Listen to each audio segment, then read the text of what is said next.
Okay, hi everyone, and welcome to our pipeline waterfall session. Today we're going to talk about how you can plan your pipeline metrics for this coming fiscal year. So, Nani, thank you so much for joining us today.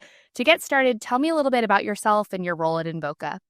Yeah, so I'm Nani Schaefer. I'm our VP of Demand Gen at Invoca. And my team is responsible really for everything related to kind of growth, any additional dollars coming into the business. So we've got kind of our typical Demand Gen team working on our largely digital scaled programs. We have an ABM team that's focused more on what we call our tiered accounts.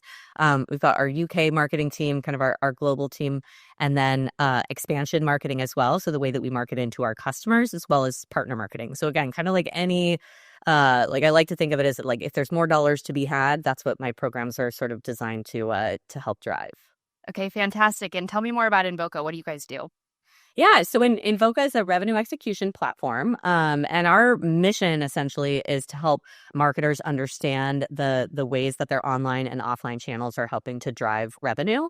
And so we think about, especially when it comes to call tracking on your site, understanding how people are coming into that in order to understand how those investments are tying to revenue at the end of the day. Okay, great. Well, I think the cool thing about you, Nani, is you've been at companies of all shapes and sizes. You've been at big companies, you've been at startups. Now you're at Invoca, which is a pretty mature company. But throughout your whole career and your journey, you've taken kind of this pipeline waterfall modeling exercise to all of your different companies. I first saw you give this session a couple years ago, or maybe it was just a year ago at a Norwest CMO Summit. And I remember at the time, everybody took out their notebooks and their pens, and they started writing it down. And it feels really relevant right now because we're all in the midst of 2025 planning. What are the targets that we're setting? What are our budgets? What are our strategies? So it's really kind of withstood the test of time. Before we get into the model, which you're going to walk us through your playbook, let's kind of start with some of the foundational information that marketers need. Where should a marketer start if they're going to build out this model? What's kind of the data that they should make sure they gather before they go out and they start really creating it? Yeah, it's a really good question, and I agree. I think that this is a perfect time. It's always a perfect time to be looking at a waterfall, to be honest with you. But especially this time of year, as we're starting to look ahead into our new fiscal years and understanding kind of what is our plan and what do we need in order to meet our goals. I think it can be really helpful. To be honest, it's pretty basic information, although critical business metrics that you need in order to kind of get started on this. One is understanding your bookings plan. Two is understanding any segments that you might want to break your bookings plan into. So for a lot of companies, you might have a different target for enterprise or mid-market, corporate segments. You might have a different model that works for different products or different geographies. The way, and we'll get into this a little bit later, when you think about there's sort of like an all-in number at the end of the day that you want to hit, your total bookings number, that can be broken down into like 8 trillion different ways if you wanted to. My general advice is to break it down as few times as possible. You really only want to kind of create a new waterfall or a new model for a totally different segment that behaves really differently. So if it has a wildly different close rate, if it has a wildly different funnel velocity or deal sizes, that's when you kind of want to think about, okay, this is a whole different ball game and we can't sort of muddle it all together in one average. So I'd say as you're going into this, understanding your segments and then understanding your overall kind of bookings goals are going to be the real place that you start the exercise with. Okay. And then for you, do you historically build this? Like, could an example of a segment be new business versus expansion, or do you build out separate waterfall models for each of those types of kind of ACV or bookings? I would build out different ones for those. Yeah. So certainly new business often behaves differently from expansion. You would hope in some ways that expansion probably closes at a higher rate. These are known entities. You're familiar with these accounts. That being said, and actually it's interesting now, this is a little bit of a difference between using this in my last company versus now at Invoca. At Invoca, we sell a lot into our customer base. There's a massive sort of expansion play that we have. And that is a very different looking waterfall. And so we have that kind of built out differently. Whereas back in my demand-based days, for example, we would only differentiate based on products. And some of those products would be upsell products. They would look different, but we didn't necessarily have a whole expansion waterfall. Okay, that makes sense. So I think step one is understand your bookings goal for the next year. Step two is understand the segments that are really clearly defined, but don't overcomplicate it. Yeah. And then step three is starting to build the waterfall. So I know you've prepared kind of your 6 step plan. Do you want to walk us through how you think about kind of building this out? Sure, sure. Yeah. And I guess actually there's one more thing that I just thought of that'll be really important for this. The one element that is tremendously helpful for building out a waterfall, but not an absolute prerequisite, don't freak out if you don't have it, is a clear definition of pipeline. So Yeah. understanding what pipeline, what it means to be in pipeline, I tend to think of this as a stage where there's a use case defined, there's a relatively clear path to an ability to close this deal. You're engaging with many of the individuals on the buying team that you would need to engage with. So this is, and you'd expect, of course, everyone's going to have a different close rate, but it tends to be you've got 15, 20, maybe 25% of these pipeline opportunities are going to eventually reach a closed one stage. So the more you can wrap distinct, specific, like especially that stage needs to be very well documented and very well understood across the organization, because it's going to be something that historically you want to stick with you over time, so that so you can understand, like if we generate this amount of pipe, here's what we expect to close. If you keep changing your definition of pipe, you're in trouble. I think that's a really good point, Nani, especially for companies that are smaller. You should never make the assumption that everybody's speaking the same language. So making sure that your CRO, your RevOps, your head of marketing, your CEO, everybody's defining pipeline with the same criteria. And to that point, I would say write it down and put it somewhere where you can reference it repeatedly, or else you will not know where the source of truth is. So I think that's something that could be overlooked, but it's wildly, wildly important. Exactly, exactly. That, I think that's such a critical point. So getting into the waterfall itself, we're Let's looking get at into it. oh, yeah, let's do it. So you're looking at here a little bit of an eyesore, I will admit, but we want this section or this segment to be as sort of practical and actionable as possible. So I'll walk you through this. Don't worry, but this is a portion of a potential waterfall that you would need in order to hit your overall bookings plan. So in this case, we're just looking at, for example, our enterprise business. Along the rows, you're seeing the pipeline by date, the date that the pipeline opportunities were generated. And I'm looking at the counts. We can talk about that separately, counts as opposed to dollar amounts. And then along the top, you're seeing the quarter in which opportunities were closed won. So the first step of your exercise is just to fill in this information, right? So on the left-hand column, you can see in Q1 of 2023, for example, we generated 125 pipeline opportunities for our enterprise business. And then along that same row, you can see in that same quarter, so within one quarter, 16 of those opportunities were closed won. And then the next quarter, 9 of those were closed won, 6, 3, and 1. So you're looking at these pipeline cohorts in order to understand, okay, of those 125, all time, we had however many that is close, right? And so you get to your close rate. So that's kind of the first step, is just to separate out those pipeline cohorts and then understand when those opportunities closed. Because as you can see here, right, obviously not all of those opportunities are going to close in that same quarter. And so when you're building pipe today, as we all know, we're building pipe in order to drive revenue down the line. One thing I just want to point out on this is a little bit of like, often as I've seen going to different companies, there is the concept of an average sales cycle, right? And it'll be 221 days, right? That's a problematic. That's not as helpful to me as understanding what percent are going to close in any given quarter, though, right? Because it's not like 221 days from now, all of that pipeline is going to either close one or close lose. So understanding that there's some percentage that's meant to drive business this quarter, next quarter, the following quarter, et cetera, can be really helpful. It's going to look different in different businesses, and some businesses may truly have no pipeline that I generate this quarter would ever close this quarter. There might be longer sales cycles, but I just wanted to point that out, that rather than sort of focusing on like, on average, it takes us 240 days. I like to say on average, we close 7% of a given pipeline cohort in one quarter, and then 5%, and then 3%, and then 1%, et cetera. So anyway, that was along stage one or step one there. Then you're going to fill in your bookings plan. So this is the exercise you've gone through. Typically, finance is going to help lead this. They've got that sort of like bottom line number there. Okay, you need to generate X dollars in a given quarter. Sometimes marketing and or sales, are able to then break that down into segments. In this case, let's just assume, okay, we know exactly how much we need to generate in enterprise. Based on our average deal size, how many deals do we need to close, right? So if you look at Q1 of 25, for example, if we need to generate 4 million in bookings, that means we need to close 36 individual deals in Q1. So that's kind of the next step, just fill in our goals, right?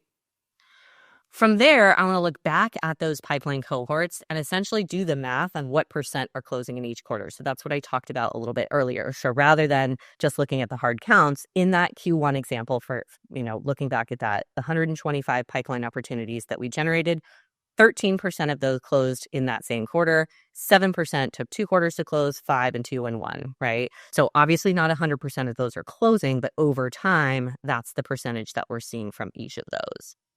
As you go down and look at each pipeline cohort over time, you can then get an average, right? So in this case, in one quarter, we've got 13%, 9%, 8%, 9%, 3%, right?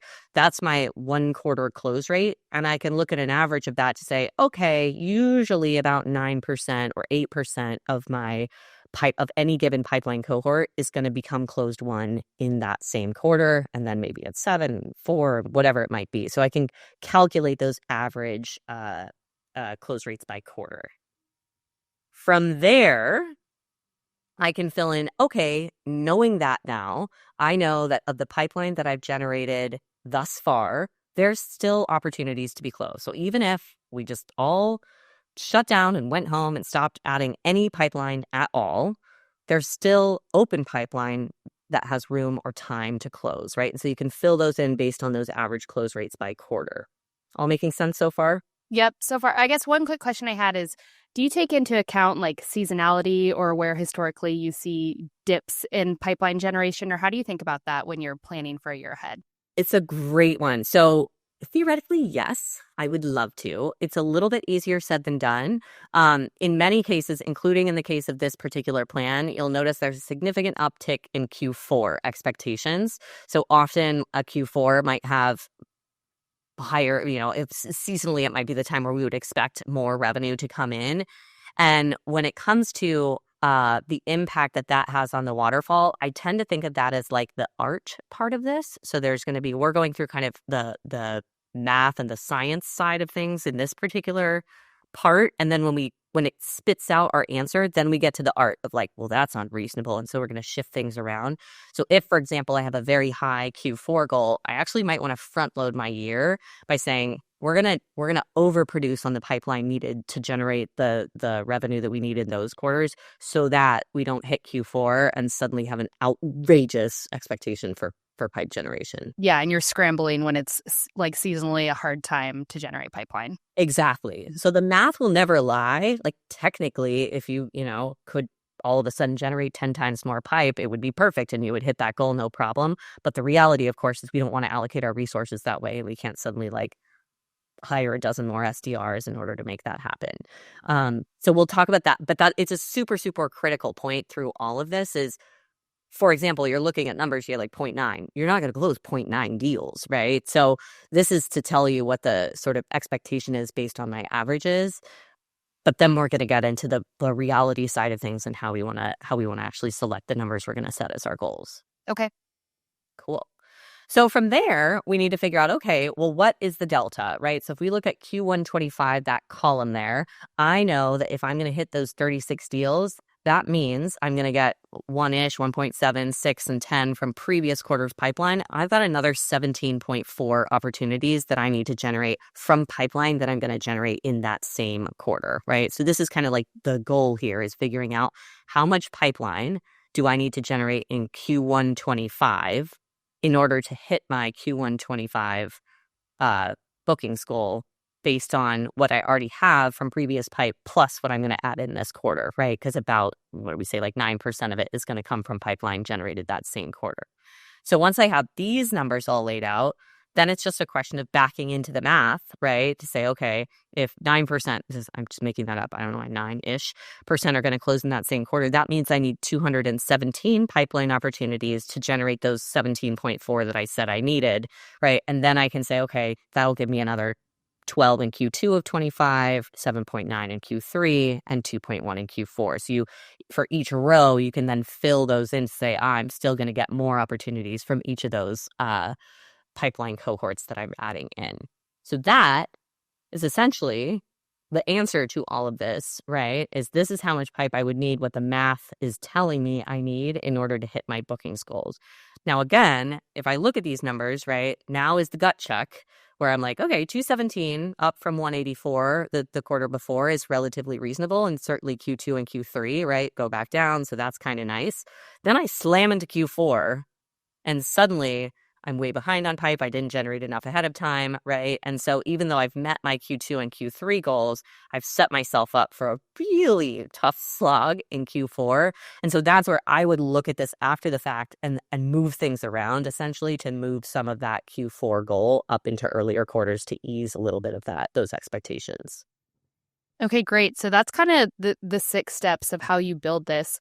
I'm curious for all the marketers on the call, because there's a lot of CMOs and VPs of demand gen like yourself. Why do you think that this waterfall model works so well? Why do you think it's withstood the test of time as you've brought it from company to company? What about it is so durable? Yeah.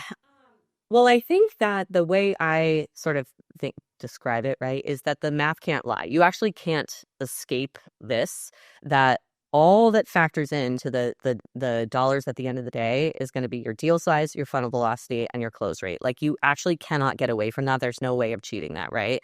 And so this model incorporates all three of those in such a way that you can manipulate them, you can change them, you can set expectations about what you're going to be able to adjust. But this gets us to like the answer, right? Which says if your close rate is X, Y, or Z, and if your funnel velocity is X, Y, and Z, and your deal size is whatever, that's what's going to spit out at the end of the day. And so then you can have a more meaningful conversation with the team to say, okay, for example, 437 is outrageous. And therefore, we need to work on increasing our close rates or increasing our funnel velocity or increasing our deal. Like, something has to give there. But again, you can't just escape that, right? So to me, I think being able to incorporate that and to be able to visualize and see that is a very helpful element of this model. And the other thing, as I mentioned up front, that I think is, I don't know that it's unusual necessarily, but again, the concept of the funnel velocity in particular, I think, is powerfully worked its way into this model. Many that I've seen just use that average deal cycle, are looking at, hey, it takes me 221 days on average, and therefore pipeline that I'm generating now, I'm going to put all those dollars that I'm expecting into 3 quarters out from now. And that to me is not as helpful as understanding, no, like, pipeline from this quarter is also going to impact this quarter. We're just also relying on previous quarters. So that sort of realistic picture is a helpful illustration. And then finally, the other thing I would say is that closed rate is it's a fraught term. That's another thing that over my career I've learned, is that no one defines it the same way. And it's in quarter close rates, and close rates versus win rates, and you have all sorts of different definitions. And so this, to me, totally biased, is the real close rate, right? Like, this truly is saying, hey, I have generated 125 opportunities, and 16 plus 9 plus 6 plus 3 plus 1 of those have been closed won. Like, that is my close rate. Like, right? What's the challenge with that, of course, is it takes me a year and a quarter to get to that answer. So we have to come up with things to use in the interim. But when you can lay it all out like this, to me, it's the most, I don't know if it's the most accurate, but it's the most helpful way of thinking about what am I really expecting of the pipeline I'm generating today. And knowing that it will close over multiple quarters that are coming up. So I'm curious, for everybody who's watching this, what are some things that marketers should be aware of as they're starting to build this? You talked about some of the layers of not just parking everything 220 days from now, anticipate that it will close in subsequent quarters. Yeah. What should they kind of look out for when building this model? And then also, how do you pressure test it one quarter in to make sure that it's valid and it's viable and you weren't way off? Yeah. So, some little nuggets of wisdom after having used this a couple of times in a couple of different scenarios. One, you may find yourself in a discussion about using dollars versus pound. I find that comes up a lot, especially with finance, like, and even sales to some extent is expecting, hey, I want, it was 7 million in pipe and blah, blah, blah. Hmm. I've come to feel relatively strongly, but not entirely, that count is superior. One of the reasons for that is because the amounts change over time, right? So as opportunities are moving through the system, often you're finding out more about realistic expectations for what that deal would be. And so what that means is annoyance to me. Yeah, there's a Yep. fluctuation in the Right. historical. Yeah.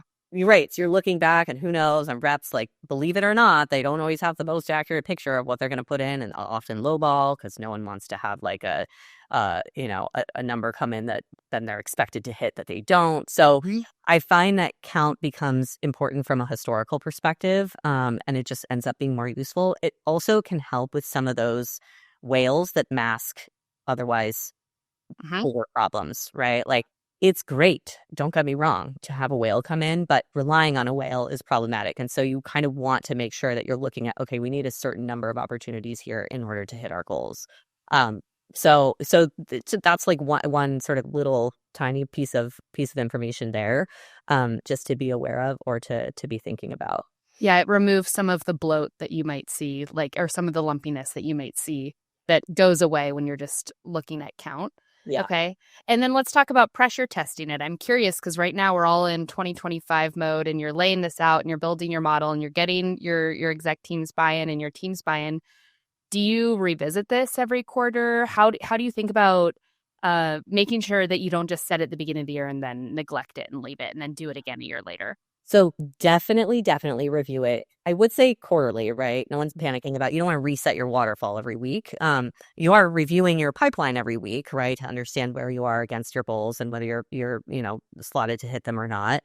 But on a quarterly basis, you would sort of fill in the columns and the rows that you have here, right? So like, here's what we did generate so far, and here's what's been close won. So you can kind of wrap each quarter by filling in the actuals here, which can be a really helpful exercise, and then review what that means in terms of, hey, like, we were expecting the products that we were introducing were going to help us to drive our close rates up, right? Or we really invested a lot in our mid-market accounts this year and thought that would increase our funnel velocity. Are we seeing more of that happen? So you can kind of review the assumptions that go into the model as well, and make a decision about whether that warrants a change going into the coming quarters.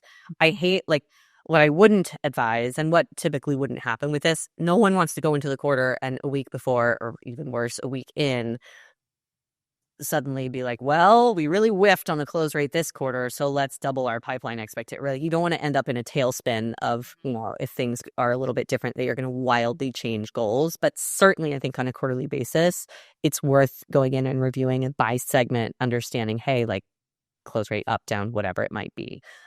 You could even see, when we were looking at those actuals in there on that kind of slide one, you could even see in those numbers, every quarter is going to be quite different, right? Like, they're small enough numbers that you might see, a 15% one quarter close rate one quarter, and then it's down to 7 the next quarter. That doesn't mean your business has fallen off a cliff, right? It means that you didn't, a couple deals here or there may have fallen into the previous quarter, but it's going to average out.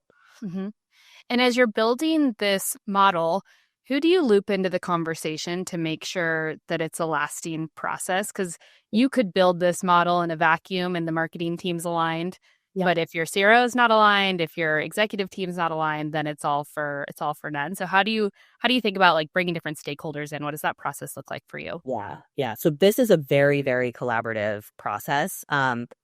Typically, finance is going to be involved very much up front, right, in terms of the setting of the goals. Then it becomes a question of, I've seen it done different ways. Like, I've seen marketing ops kind of own the generation or creation of the waterfall. I've seen rev ops. Now that's often a centralized role. So they might own the creation of the waterfall no matter what. So there's going to be, I'd say ops in general is going to be taking the stab at building this out. Then, and maybe more in parallel to that, you've got marketing and sales and SDRs, to wherever SDRs sit in that, the SDR leadership team, being a part of that conversation as well to make sure that we all feel good about like, if we're going to sign on for 437 pipeline opportunities, is that reasonable? Here's how it's going to affect my team. Hmm. Um, I've seen success. We actually call it our funnel working group.